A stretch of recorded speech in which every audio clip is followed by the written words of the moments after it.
Aplicación de las derivadas en máximos y mínimos y monotonía y concavidad. Entre los valores que puede tener una función f de x, puede haber uno que sea el más grande y otro que sea el más pequeño. A estos valores se les llama respectivamente punto máximo y punto mínimo.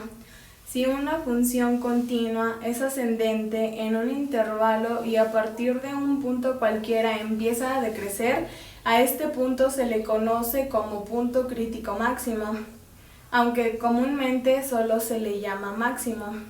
Por el contrario, si una función continua es decreciente en cierto intervalo hasta un punto en el cual empieza a ascender, a este punto lo llamamos punto crítico mínimo o simplemente mínimo. Una función puede tener uno, ninguno o varios puntos críticos. Mediante unos gráficos veremos unos ejemplos de las curvas sin máximo ni mínimo.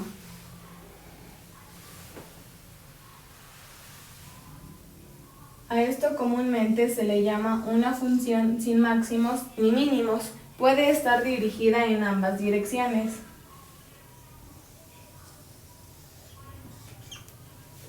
Es importante recordar que la pendiente de una recta tangente a una curva en los puntos críticos máximos y mínimos es 0, ya que se trata de una recta horizontal.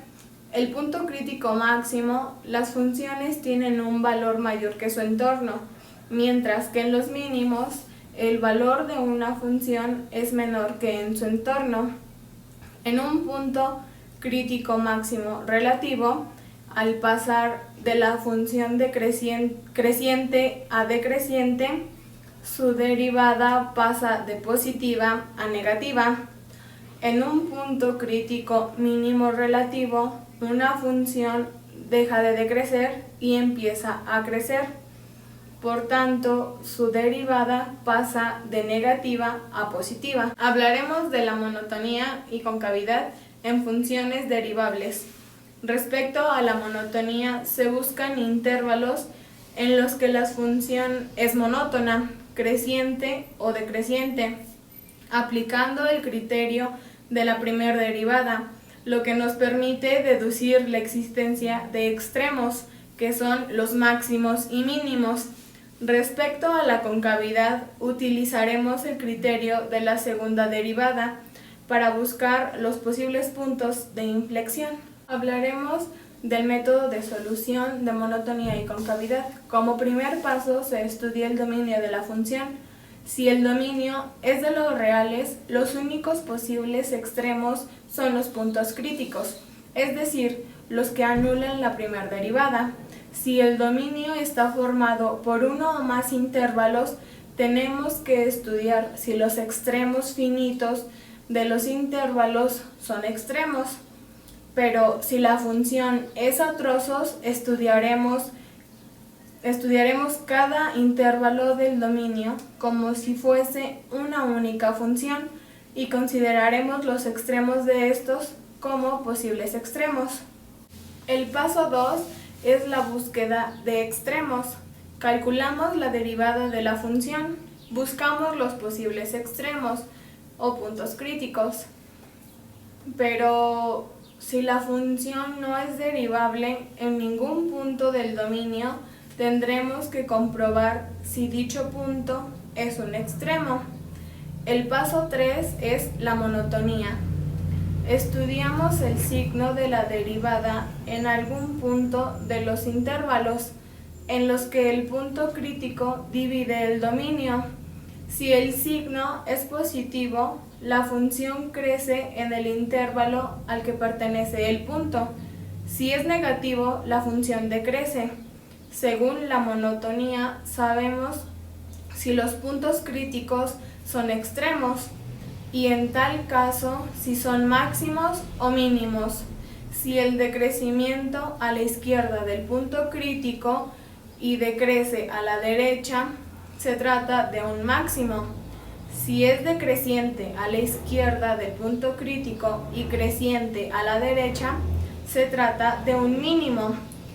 si crece o decrece a la derecha o izquierda del punto crítico no es un extremo, pero para saber si un máximo o mínimo es absoluto hay que probar que no hay puntos del dominio para los cuales la función tenga un valor superior o inferior que para el máximo o mínimo. Pero si un punto crítico es un máximo, la segunda derivada de dicho punto es negativa. Si es mínimo, es positiva. El paso 4 y final es la concavidad, en el cual calculamos la segunda derivada. Buscamos los puntos de inflexión, posibles cambios de concavidad o viceversa, que son los puntos que anulan la segunda derivada. Los puntos de cambio de definición también pueden ser por inflexión, aunque no anulen la segunda derivada. En este ejemplo vamos a encontrar las coordenadas de los puntos máximos y mínimos de la siguiente función, que es f de x es igual a x cúbica menos 3x más 2. Y como primer paso vamos a derivar la función, y derivada queda como f' de x igual a 3x cuadrada menos 3. El siguiente paso es igualar a 0 y resolver la ecuación que nos quedó. Y en este caso lo que se hace es mover como una suma el 3 después del signo igual. Y queda como 3x cuadrada, que es igual a 3. Y esto nos queda como x cuadrada es igual a 1. Y en este caso tenemos que eliminar el cuadrado que tenemos aquí, y de esa manera lo hacemos sacando con la raíz, y la raíz de 1 es 1. Se le pone ambos signos, positivo y negativo, ya que cualquier número, sea negativo o positivo, elevado al cuadrado siempre nos va a dar positivo. Y aquí entonces obtenemos dos resultados. Como x1 tenemos a 1 positivo y como x2 tenemos a 1 negativo. Como tercer paso vamos a volver a derivar la función que ya habíamos obtenido, que era 3x cuadrada menos 3, y al derivar queda como f' de x igual a 6x. El cuarto paso es sustituir los valores para obtenerse la solución. Y empezamos con la primera, que es x1 igual a 1, y lo vamos a sustituir con la segunda derivada que obtuvimos, que es 6x. Y entonces queda f' de x, que es 1, es igual a 6 por 1, y esto es igual a 6.